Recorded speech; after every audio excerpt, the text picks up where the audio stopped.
అలంకరించి నీకు నీకు కొన్ని అక్షింతలు ఇస్తానమ్మా, నువ్వు ఎక్కడెక్కడైతే నీ బిడ్డల్ని పూడ్చిపెట్టావో అక్కడ వెళ్ళి అక్షింతలు చల్లు, వాళ్ళని పిలువు, వాళ్ళంతా వస్తారు అని చెప్పింది.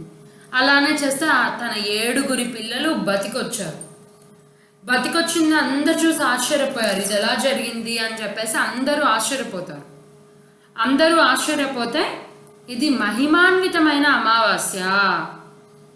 ఈ అమావాస్య రోజు ఇలా జరగడము, ఈమె నోము నోచుకొని వెళ్ళడం వల్ల ఏం జరిగింది, సాక్షాత్ అమ్మవారే ప్రసన్నమయ్యి ఆ ప్రసన్నమైన అమ్మవారు అందరి బిడ్డల్ని బతికించడం అన్నది జరిగిందనమాట.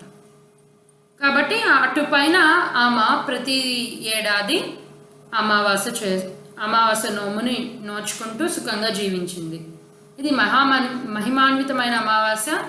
పితృతర్పణాదులు అంటే మన ఇళ్ళల్లో పెద్దవాళ్ళు ఉంటారు కదా, వాళ్ళు మరణించిన తర్వాత